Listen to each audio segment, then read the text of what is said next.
more doctors being recruited by All India Institute of Medical Sciences to try and help up in the current situation, which seems to be going out of hands.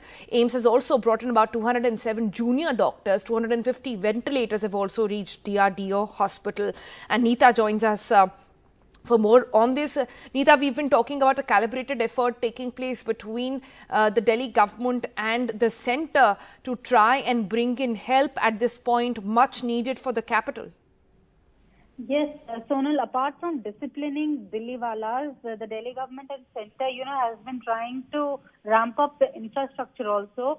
So as a part of that, only 207 junior doctors, the recruitment process has started in All India Medical Sciences, and also 250 ventilators have reached DRDO. Bharti Electrical Limited had promised 250 ventilators, out of which around 300 ventilators, out of which 250 have already reached the hospital and they are being installed.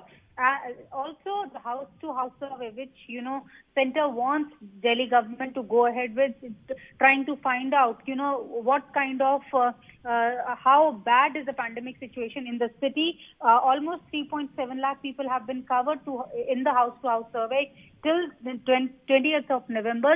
Delhi is also doing more RT-PCR testing as compared to the rapid antigen test.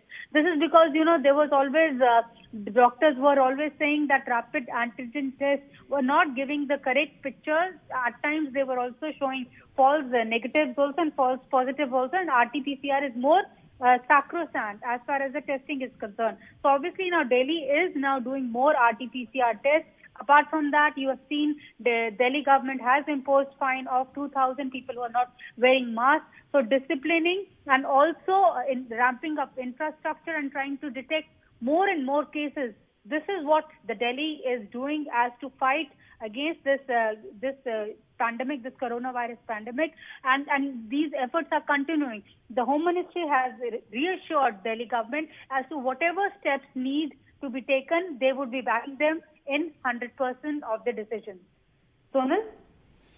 All right. Thanks, Neeta, for bringing us up to speed with that. Just a quick reminder over there, if you are found without wearing a mask, not maintaining social distancing, or even spitting on the streets of the national capital, the fine for that is now 2,000 rupees.